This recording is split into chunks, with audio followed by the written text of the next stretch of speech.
In the final desperate years of the war, when the Atlantic had become a vast graveyard of shattered steel and silent ghosts, when Allied aircraft patrolled the skies like hawks seeking out every hint of movement across the churning gray waters, and when Germany's once feared U-boat arm was bleeding out faster than its shipyards could replace, a whisper began circulating through the cold corridors of German naval command. A whisper about a submarine so advanced, so revolutionary, so utterly unlike anything that had ever sailed beneath the waves, that it could restore the fading power of the Kriegsmarine in one decisive stroke. And this whisper, carried by admirals, engineers, and desperate commanders, spoke of the Type XXI U-boat, the submarine that would supposedly rewrite the very rules of naval warfare. The submarine that would move not like a lumbering underwater vessel but like a predator built of steel and precision, gliding silently through the ocean depths with a speed and endurance no Allied sonar operator could imagine. In the dimly lit offices of Berlin, where maps sprawled across tables and grim-faced officers calculated losses with trembling pencils, the Type XXI emerged like a promise, a symbol, a lifeline thrown to a navy drowning under the pressure of Allied superiority. And in those early conversations, before reality set in, before the war's brutal weight crushed even the greatest ambitions, there was genuine belief. Belief that this machine could turn the tide, belief that the Atlantic might once again become the hunting ground of German submariners, belief that the Allies, despite their overwhelming strength, could still be outmaneuvered, outsmarted, and outfought beneath the waves by an innovation so ahead of its time that future navies would study it in awe.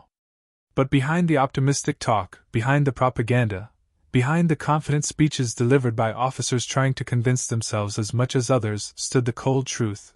Germany was running out of everything that made war possible: oil, steel, manpower, skilled labor, and above all, time. And while the Type XXI represented brilliance on paper, the nation forging it was collapsing around the men tasked with building it.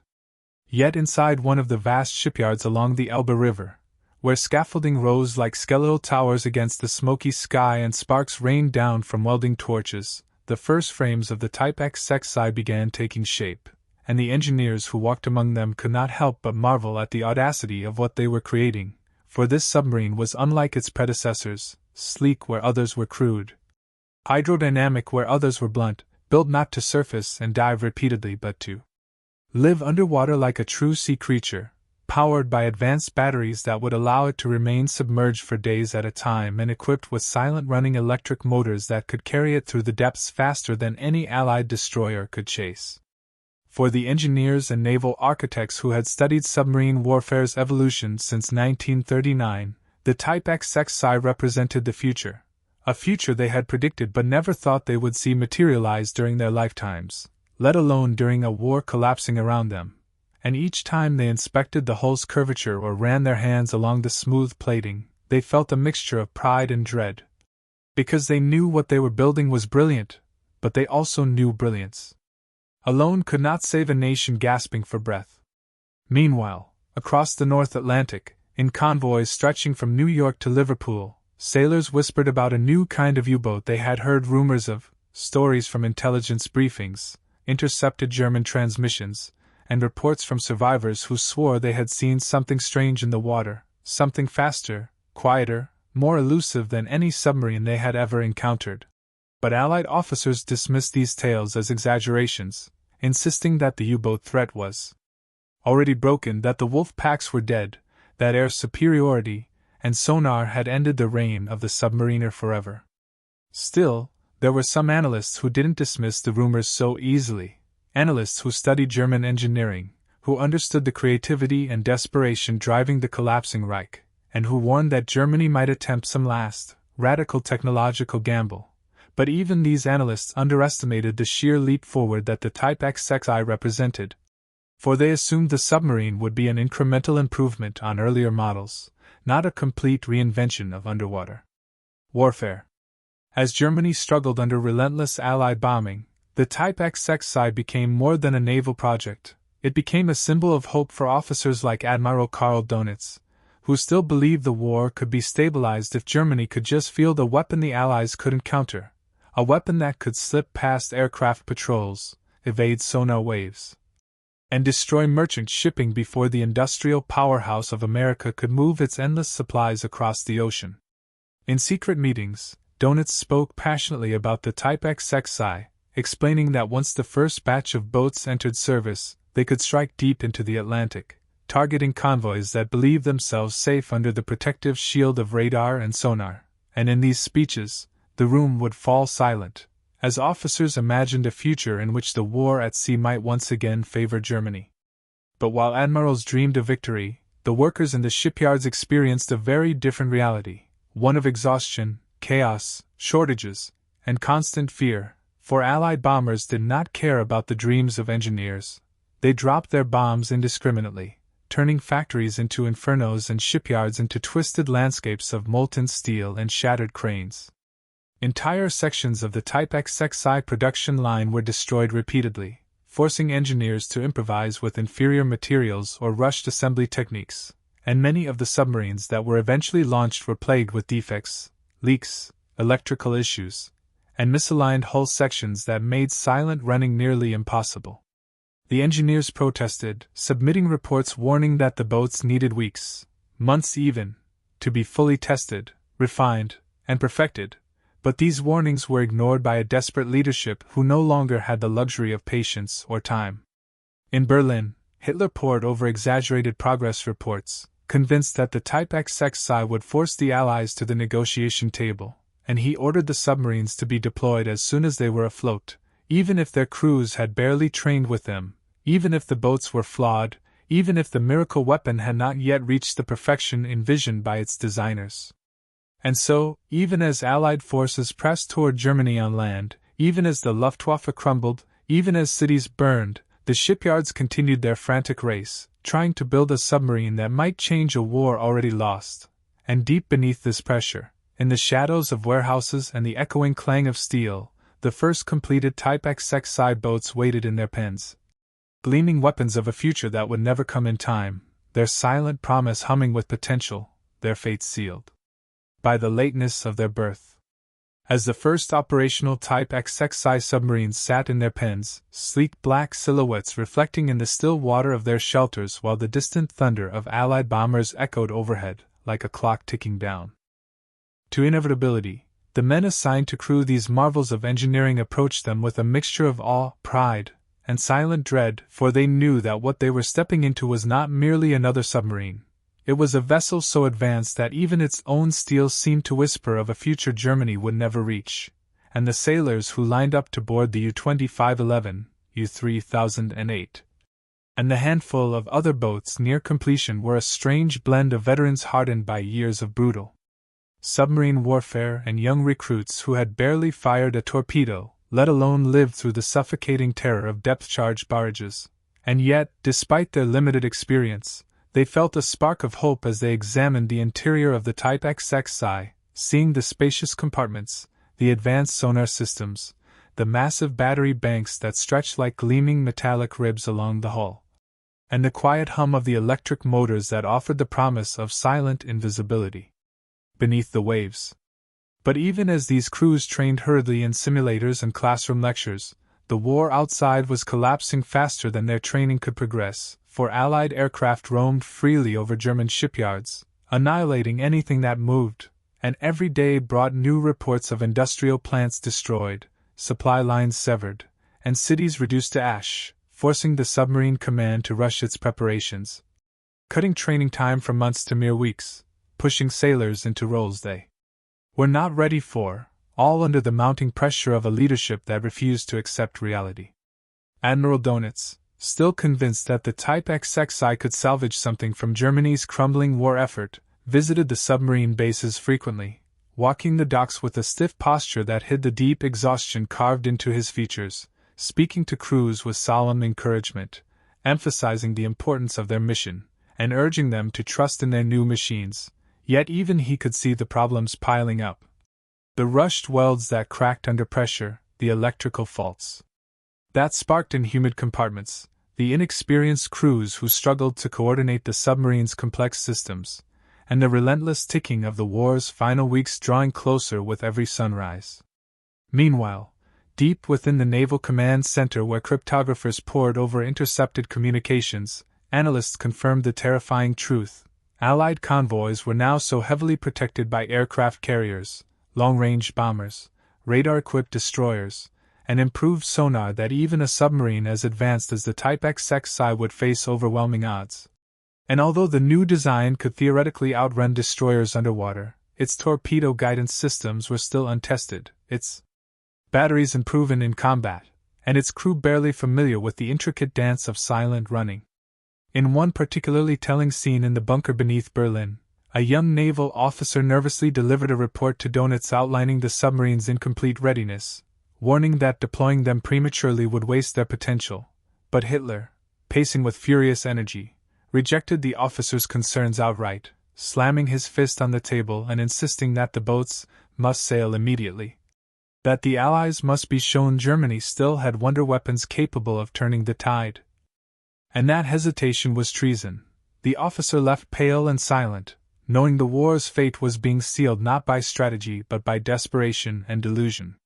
Back in the shipyards, workers, many of them forced laborers under brutal conditions, raced to complete the boats, welding panels while bombs fell in the distance, hammering rivets as anti-aircraft guns fired into the night, and scavenging materials from wrecked factories to replace parts no longer available. These men knew that every shortcut they took, every rushed weld, every misaligned panel, every untested system could cost the lives of the sailors who would take these submarines into the deep, but they had no choice, no time, no freedom to refuse. Yet, amidst all the chaos and fear, when the crews finally conducted the Type XXI's initial sea trials in the Baltic Sea, the submarine revealed its brilliance in spectacular fashion. It dived smoothly, accelerated underwater with a grace no. Before we continue, please let me know, did anyone in your family fight in or live through World War II? Share their stories in the comments.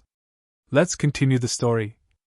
Allied ship could match, and maintained a submerged speed that defied everything naval warfare had known.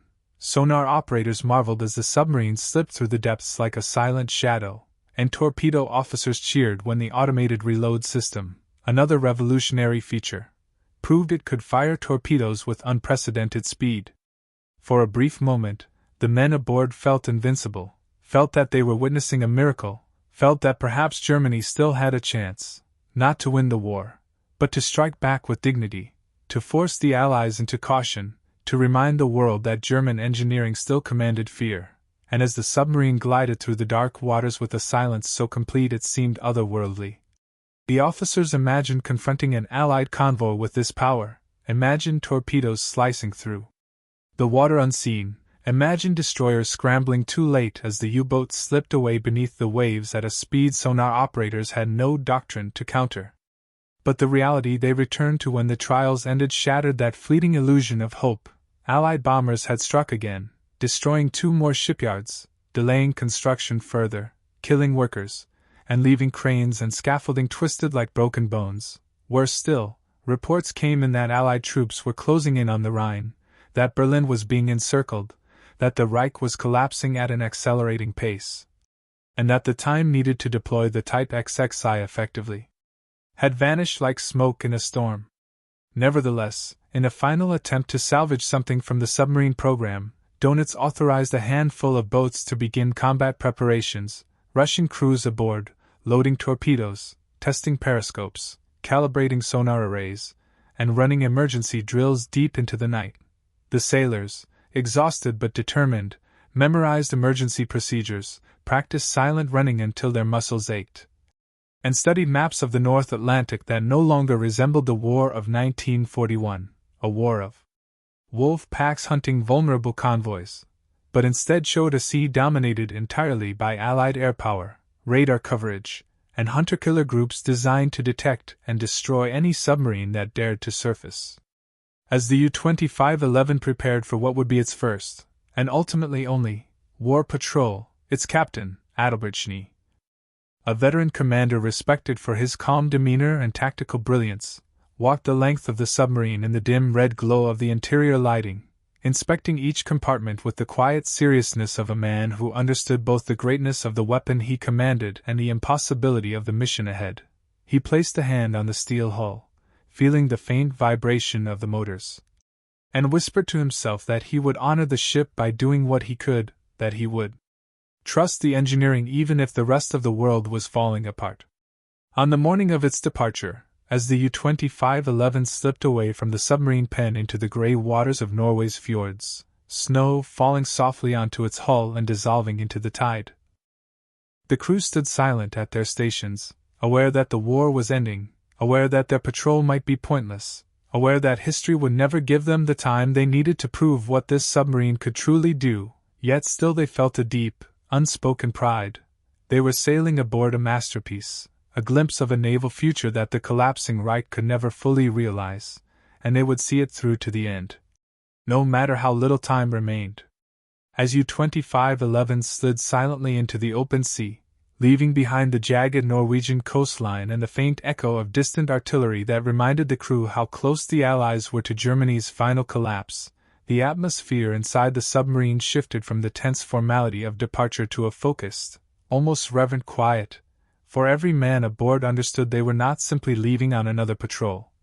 They were carrying the last real hope the Kriegsmarine possessed, the final evolution of a weapon Germany had relied on since the beginning of the war, and the submarine's interior hummed with a mixture of anticipation and dread as the electric motors engaged, propelling the boat with a smoothness so strange, so unlike the grinding vibrations of older U-boats, that even veteran submariners found themselves glancing around as though expecting some mechanical failure simply because it felt too advanced to be real.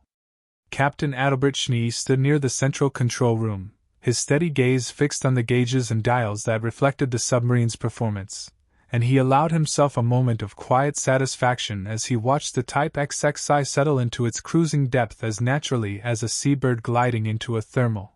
This was the submarine he had dreamed of commanding.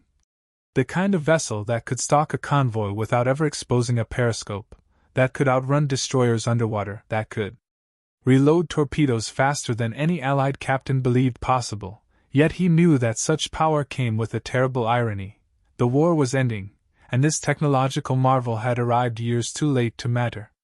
Still, Schnee refused to let despair cloud his duty, and he walked through the submarine with the calm authority of a man determined to make history even if no one survived to record it, checking each compartment, acknowledging the nervous salutes of the young crewmen, offering quiet words of encouragement, and making mental notes of the strengths and weaknesses of his men. In the torpedo room, he watched as the automated reloading system, a technological leap that would have stunned any Allied officer, shifted a massive torpedo into place with a precision that made even the veteran torpedo chief mutter in awe, and Schnee allowed himself a small smile, imagining what havoc this system could have wrought in 1942 or 1943 when the North Atlantic was still contested and the Wolf Pack still possessed the numbers to strike fear into every merchant ship captain who dared cross the ocean. Meanwhile, in the sonar room, operators leaned forward intently, headphones pressed to their ears, listening to the ocean's shifting tapestry of sound, and they exchanged quiet whispers about how eerily silent the boat ran, so silent, in fact, that they struggled at first to distinguish the faint hum of their own motors from the ambient noise of the deep, a problem that earlier U-boat crews could never have imagined. But as they regained their rhythm, they began detecting distant signatures, the far-off thrum of Allied merchant engines, the rhythmic pulse of destroyer propellers moving somewhere beyond the horizon, and even the faint echo of ice drifting in the cold northern waters. Schnee received these reports with calm professionalism, charting their courses on the navigation table, but he knew they could not attack, not yet, not with the war's outcome already decided and orders from Donitz insisting that U-2511 avoid unnecessary engagements until further instruction. Still, as he studied the map, he could not ignore a powerful emotion swelling in his chest.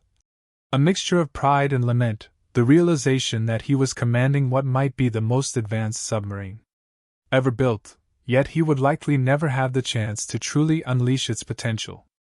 The days that followed unfolded in a strange rhythm, long stretches of silence punctuated by frantic drills, brief moments of camaraderie interrupted by solemn reminders of Germany's collapse, and the cold realization that even though they were far from the front lines, the war was closing in around them like a tightening noose. Radio operators intercepted fragmented messages. Berlin surrounded, cities falling, industrial centers overrun, and although these transmissions were often incomplete or distorted, their meaning was unmistakable. Germany was dying, and the crew of U-2511 were among the last soldiers to carry out an operational mission for a nation dissolving by the hour. On the third night at sea, Schnee ordered a deep dive test, pushing the submarine to depths older U-boats could never have reached safely, and as the hull creaked under pressure, and the lights dimmed to their red nighttime glow, the men stood silent at their stations, listening to the ocean compress around them like a giant. If you already watched till this part, so please comment below your city name. Let's continue the story. Hand tightening its grip, but the Type XXI held firm, descending smoothly, gracefully, reaching depths that made even seasoned officers whisper in disbelief, and as they stabilized, the sonar room erupted with reports, enemy destroyers passing overhead, unaware that a revolutionary submarine lurked far below them, beyond the reach of their sonar, beyond the comprehension of their doctrines, beyond the limits of everything they had been trained to hunt. It was in that moment that the crew truly understood what the Type XXI represented, what it could have meant if deployed earlier.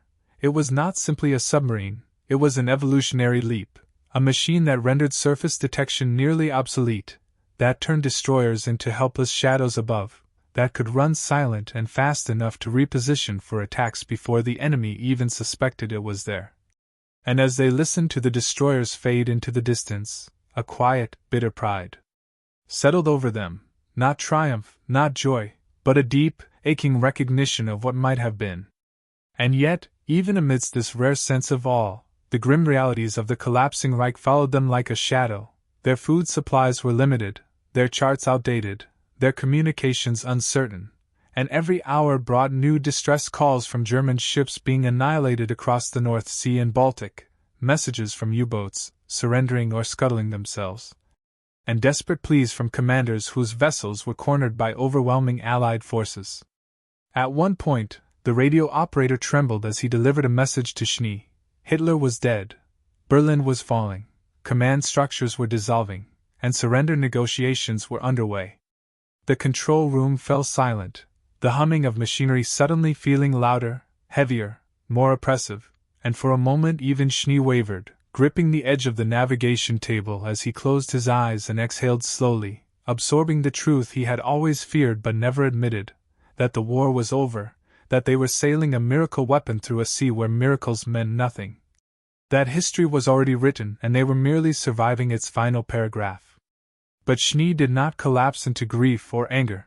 He straightened himself, cleared his throat, and ordered the crew to continue their patrol until further instruction, because even in the face of defeat, discipline was all they had left, and if their submarine was destined to fade into history without firing a shot, then they would ensure it did so with dignity.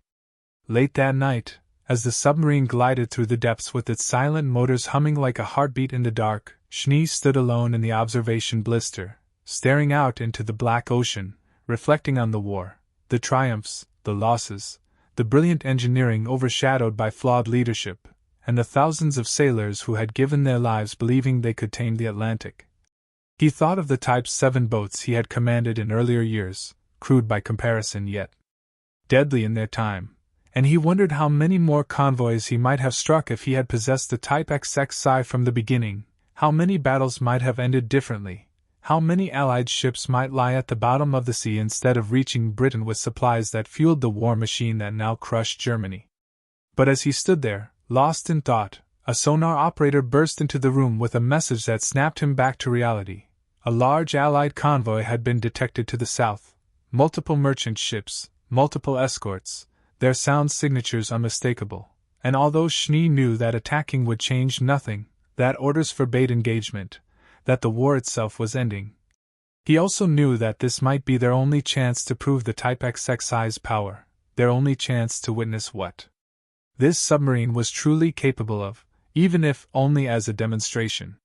He stared at the glowing sonar plots on the wall, listening to the rhythmic pulses of distant propellers, feeling the weight of history pressing down on him, and then, after a long moment of silence, he made a decision that would become legend: not to fire, not to break orders, not to stain the last days of the war with needless bloodshed, but to approach the convoy as closely as possible, unseen, undetected. Proving once and for all that the Type XXI could do what no submarine before it had ever been able to achieve: slip into the heart of an Allied formation without being noticed, strike with absolute certainty if allowed, and vanish into the depths before the enemy even knew they were there. As dawn approached and the Atlantic shifted from black to a muted silver beneath the first thin rays of morning light, U-2511 maintained its deep, silent course toward the sonar signature of the Allied convoy, its crew working with the disciplined tension of men who understood they were about to attempt something unprecedented. Something that would have been unthinkable just 2 years earlier when Allied destroyers had hunted U-boats with near impunity, and as the submarine glided through the cold darkness like a steel predator that the ocean itself seemed to embrace, Captain Schnee stood at the plotting table, studying the steady pulses marking the movements of the convoy's escorts. 5 destroyers sweeping the perimeter, 1 aircraft carrier far at the rear, and dozens of merchant vessels in tight formation. Yet despite their formidable defenses, Schnee saw the gaps, the vulnerabilities, the patterns that only a seasoned hunter could decipher, and he knew that if he chose to attack, if he fired a spread of torpedoes from this revolutionary machine, the convoy would be torn apart before any escort could react. But this was not an attack run, not a mission to change the war, not a last desperate strike. It was a demonstration for the men aboard, for the engineers who had poured their souls into building this submarine, and for history itself, a final proof that German ingenuity had birthed something capable of rewriting naval warfare, even if fate had denied it a stage upon which to perform. As U-2511 approached the outer edge of the convoy screen, the sonar operators whispered updates in hushed tones, their eyes wide as they watched escort after escort pass overhead without so much as a flicker of detection, their sonar beams sweeping like ghostly fingers through the deep but never touching the Type XXI, for it lay too deep, too silent, too fast to be caught by the old rules of anti-submarine warfare. And through it all, the submarine moved with an elegance that startled even its own crew, its sleek hull slicing through the water with the fluidity of a creature born to the depths rather than welded together in a faltering shipyard. Inside the control room, the tension was electric as the convoy's nearest destroyer passed directly above them, its massive propellers churning the water into a thunderous vibration that shook the hull yet brought no alarm, no evasive action, no reaction at all, and for a moment, the entire crew stared upward with a mixture of awe and disbelief. Never before had they been able to run beneath a destroyer at such a shallow clearance without fear, without the need for silence drills, without dreading the inevitable barrage of depth charges. But the Type XXI allowed it, embraced it, and Schnee could feel the power of the moment settle over his men like a revelation. They were now deep inside the convoy screen, moving through the heart of an Allied formation that believed itself secure, untouchable, protected by layers of sonar and radar that had dominated the Atlantic for years, and yet here was U-2511, threading the needle effortlessly, like a ghost drifting through an army of the blind. Schnee's officers exchanged glances of disbelief as he ordered the submarine up to attack depth, periscope depth, something that would have been suicidal for any earlier U-boat but felt almost casual aboard the XXI. The boat tilted upward slightly, its motors whispering as the hull ascended toward the thin layer of water beneath the surface, and when the boat stabilized, the captain reached for the periscope handles, lowering them with ritualistic slowness as the crew held their breath.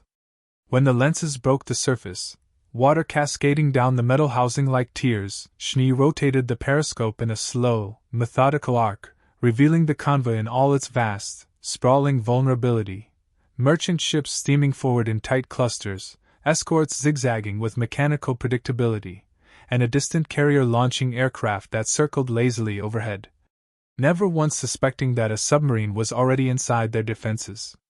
Schnee's eyes narrowed with professional focus as he calculated targets, distances, angles, timing, every instinct in his body urging him to fire, to unleash the full potential of the 6 bow tubes loaded and ready, to carve a path of destruction through the heart of the convoy, for never in the entire war had a U-boat achieved a position this perfect, this lethal, this utterly dominant. But even as adrenaline surged through him, the weight of orders, honor, and the knowledge that the war was effectively overpressed against him like the crushing pressure of the deep. He stepped back from the periscope, exhaled slowly, and ordered the boat to maintain its position, allowing his crew to marvel at the scene, to understand with absolute clarity that they were in control of the battlefield, that the convoy's fate lay in their hands, and that the Type XXI had fulfilled its promise even if it would never fire a shot in anger. The torpedo officers stood ready, hands hovering near controls, and when Schnee finally spoke, delivering the quiet but resolute order to hold fire and observe only, the tension dissipated into a bittersweet silence. Some men nodded in understanding, others swallowed their disappointment, but all recognized the historical significance of what they were witnessing: Germany's final masterpiece gliding through an Allied convoy without detection, proving beyond doubt that if these submarines had been deployed in 1943, the Atlantic might have become a slaughterhouse the Allies could never have endured. Slowly, reverently, the submarine dipped back below periscope depth, returning to the deep where it belonged, and Schnee ordered a silent withdrawal, navigating U-2511 away from the convoy with the same grace with which they had entered, leaving no trace, no ripple, no shadow to betray their presence. As they retreated into deeper waters, the men gathered in small groups throughout the submarine, speaking in low voices about what they had just experienced, some shaking their heads in disbelief, others smiling with pride, and a few wiping tears from their eyes as they realized that this experience, this perfect, impossible penetration of a fortified convoy, would never be known to the world. Would never be a chapter in a victorious narrative, would never be celebrated in parades or textbooks. It would live only in their memories, a ghost story carried by the men of a doomed navy. But before they could process this achievement, before they could fully absorb the magnitude of what had just transpired, the radio operator delivered a new message, this one unmistakable, undeniable, final. Germany had surrendered. Donitz had ordered all U-boats to cease attacks. All vessels were to surface and await Allied instructions. The war for them was over. The announcement struck the crew with the force of a torpedo, the control room falling silent as the reality of it spread through the submarine like a cold tide. Some men closed their eyes, others clenched their fists, and a few whispered curses under their breath, not out of hatred for the enemy but out of grief for all that had been wasted, the years, the lives, the innovations that had come too late. Schnee stood motionless, absorbing the words, feeling a hollow ache settle in his chest as the dream of seeing the Type XXI prove its worth vanished into the dark like smoke. For a moment he considered ignoring the order, continuing the patrol, taking at least one defiant shot at the convoy before them, but the thought lasted only a heartbeat. Honor mattered. Lives mattered. The war was over. And so, with a heavy voice that seemed to age him instantly, Schnee ordered the engines to full stop, then slowly brought the submarine to the surface, breaking through the waves into the gray morning light as seagulls circled overhead and the wind whipped across the hull, the ocean indifferent to the drama unfolding upon it. When the hatch opened and the crew emerged one by one onto the slick deck, blinking against the cold daylight, they were greeted not by enemy fire but by an empty horizon, a peaceful, almost mocking calm that bore no resemblance to the chaos-consuming Europe. The men stood silently, soaking in the moment, knowing that this was the end of an era, the end of the U-boat arm, the end of everything they had fought for, and as the Type XXI bobbed gently on the waves, its sleek hull gleaming with the soft sheen of seawater, it looked less like a weapon of war and more like a relic from a future that had arrived too early to matter. The wind grew stronger as U-2511 drifted on the vast, indifferent Atlantic, its engines silent, and its deck crowded with men who felt the weight of history pressing against their chests like an invisible burden, for now that the war was over and the adrenaline had faded into a dull ache, a new and more unsettling reality took hold. They were no longer hunters, no longer warriors, no longer the cutting edge of a navy that had once threatened to starve Britain into submission. They were relics. Survivors of a defeated empire, the crew of a technological marvel that would never fulfill its intended destiny. And as they scanned the horizon, searching for the Allied ships they knew were coming to disarm them, the thoughts in their minds were a chaotic mix of relief, shame, grief, and disbelief. Some men leaned over the rail, staring into the dark water that had been both their battlefield and their refuge. They saw their own distorted reflections in the waves, ghosts staring back at them, and wondered how many friends, how many rivals, how many enemies had been swallowed by this same ocean over the past 6 brutal years. Others remained standing rigidly at attention, unable or unwilling to let go of the discipline that had been drilled into them since their youth, their faces carved with the stoic expressions of soldiers who had never imagined living to see the day Germany surrendered. Below deck, the air had changed. No longer thick with tension or fear, it now carried a strange emptiness, like a house after a funeral, where the walls themselves seemed to mourn. The hum of machinery felt softer, quieter, as though the submarine understood that its purpose had ended. In the control room, Captain Schnee moved slowly among his men, checking stations not out of necessity but out of habit, touching the edges of consoles, gauges, and handles that had guided him through countless hours beneath the sea, and he felt an ache deep in his chest as he realized these instruments, once the lifeblood of the U-boat arm, would soon be inspected, studied, dismantled, and likely claimed by the very enemies they had been built to destroy. The thought of Allied officers stepping aboard this vessel, walking its decks, touching its valves, dismantling its secrets, gnawed at him more deeply than fear ever had, yet he also knew that clinging to pride now was useless. The war was lost, the Reich had collapsed, and survival, not honor, was the only mission left. When the lookout finally shouted that a vessel had appeared on the far horizon, every head turned sharply toward the faint silhouette rising over the swell, a large ship, moving steadily toward them, and though the flag was not yet visible, the shape of the superstructure made it clear that this was no German vessel, no rescue from home, no friendly ally in the dying moments of the war. An Allied destroyer.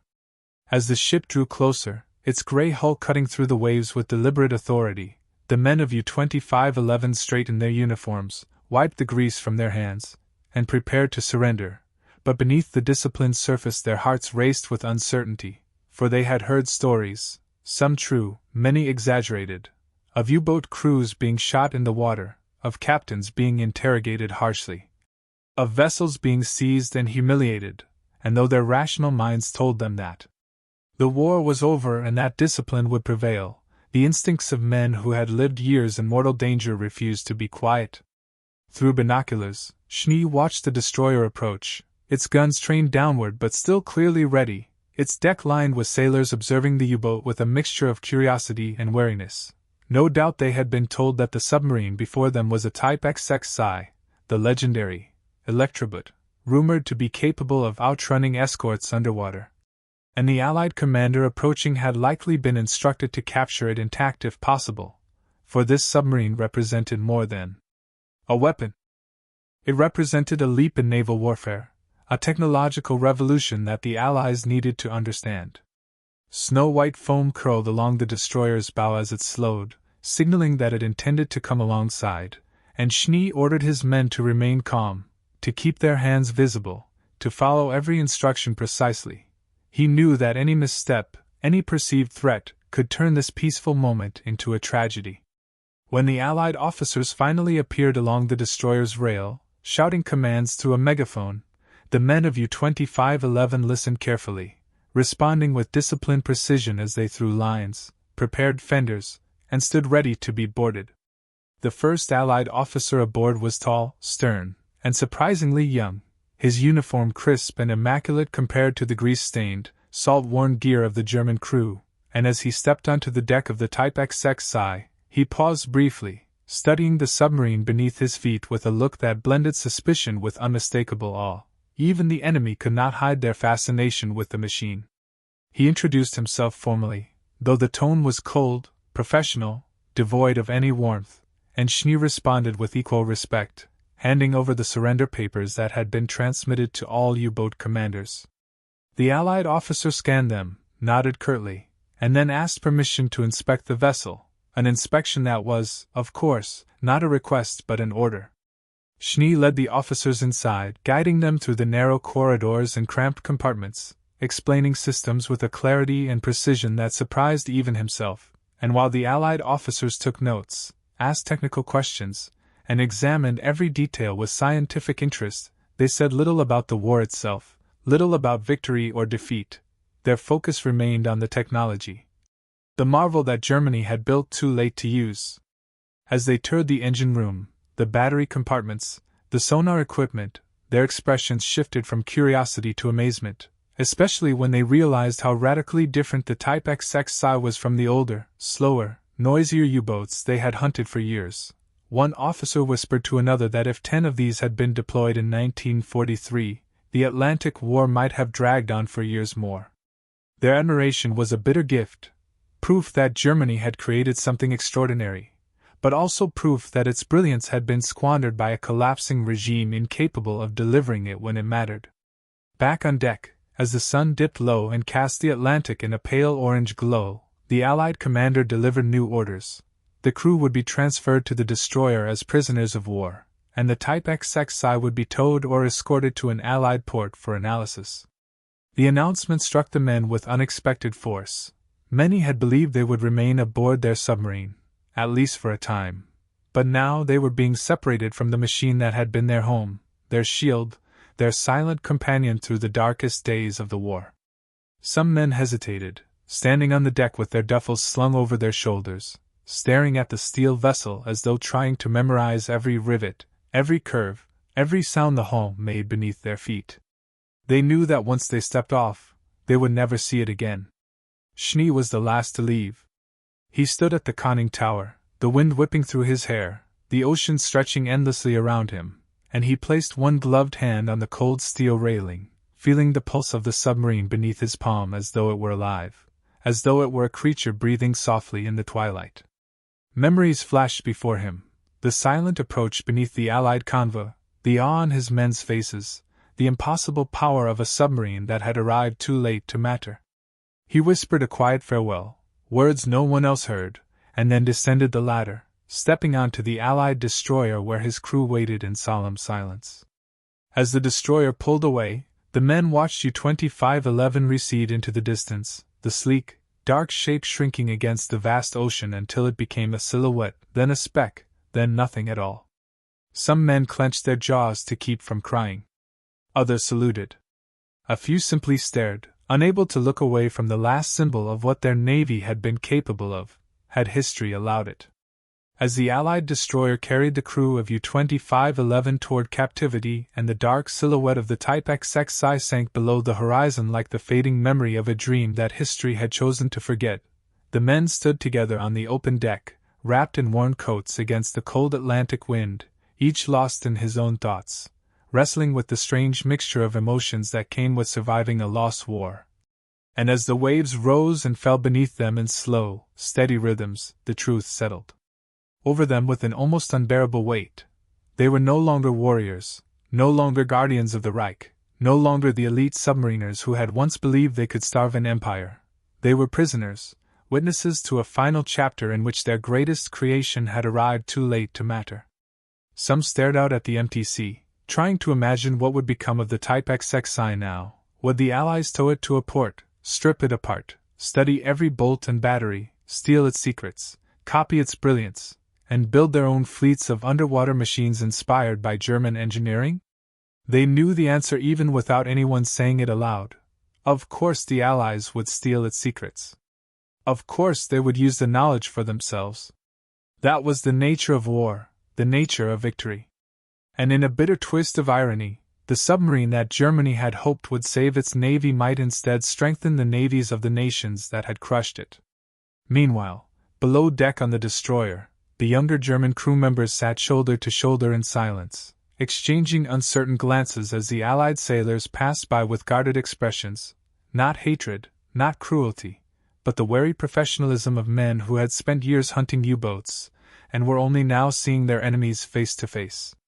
One of the Allied sailors, a middle-aged American with a weathered face, paused for a moment as he looked at the Germans, studying their tired eyes, their sunken cheeks, the haunted expressions of men who had seen far more than they would ever say aloud. "You boys are lucky," he muttered quietly, almost to himself. "Another week, another day even, and the ocean would have taken you instead." The Germans didn't respond, but deep down they knew he was right. They had walked the razor's edge of survival for years, and only now, in surrender, had they found safety. Yet the safety felt hollow, because it was not earned through victory, but granted through defeat. Later that night, as the destroyer's engines hummed steadily and the stars emerged one by one above the endless ocean, Captain Schnee was summoned to the Allied wardroom, where an officer waited to question him, not harshly, not with the intent of breaking him, but with the cool curiosity of a man who understood he was speaking to someone who had commanded a machine unlike anything the Allies had faced. The conversation was calm, respectful even. The Allied officer asked about the submarine's performance, its underwater speed, its battery system, its snorkel operations, and Schnee answered honestly, knowing that secrecy no longer served any purpose. But then the officer asked the question that carried far more emotional weight than he expected. If you had these boats earlier, would the war in the Atlantic have turned out differently? Schnee hesitated, staring at the cup of black coffee in his hands as the ship rocked gently beneath them, and after a long silence he answered in a low voice. Yes. You know it. And I know it. The officer nodded slowly, acknowledging a truth that both men felt but neither could change. After the questioning ended, Schnee returned to the deck, standing alone beneath the moonlit sky, and for the first time since the surrender he allowed himself to breathe deeply, feeling the crisp cold wind cut through him as memories of the war flooded back in painful waves.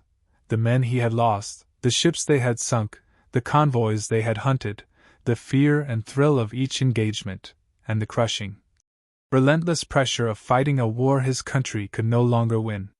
He thought of the Type XXI lying alone somewhere behind them, awaiting capture, a masterpiece abandoned in the ocean like an orphan child, and he imagined what the submarine might have achieved in different circumstances, in a different year, a different phase of the war, a different timeline in which Germany had not squandered its resources on doomed weapons and reckless offensives. The storm of regret that rose in his chest felt heavier than any depth pressure he had ever endured. Hours turned into days as the destroyer cut across the Atlantic toward an Allied-controlled port, and as the coastline finally emerged from the mist like the edge of another world, the German crew experienced something unexpected, a strange, timid sense of relief. They were exhausted. They were hungry. They were done fighting. The war was over, truly over, and they were alive. As they were marched on to land under armed guard, civilians and Allied sailors watched them with a mixture of curiosity and scorn, but also with something else, something like respect, especially when rumors began to spread among the Allied ranks that these were the men of a Type XXI, the legendary Electroblot, the submarine that could run silently at 17 knots underwater. The vessel that could have changed the entire Atlantic War had it been deployed earlier. In the camp, the Germans were given food, clean clothes, warm blankets, small mercies that felt surreal after years of living on the edge of survival beneath the sea. At night, some men talked quietly about home, about their families, about what the future might hold for a defeated nation.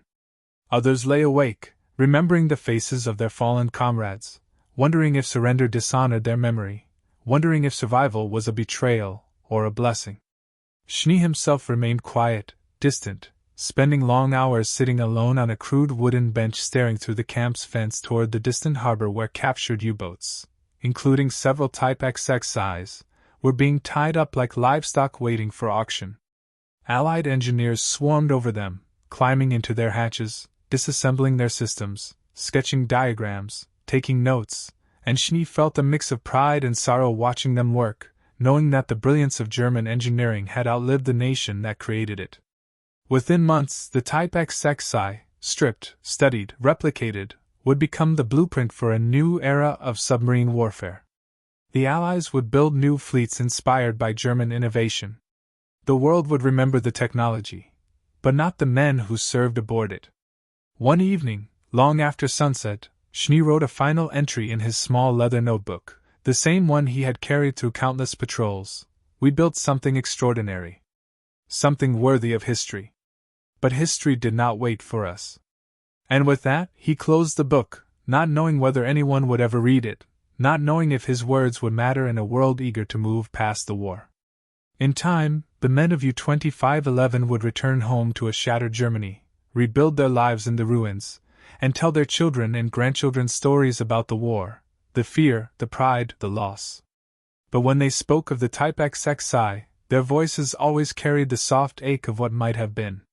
The submarine that could have changed everything, but arrived when nothing could be changed.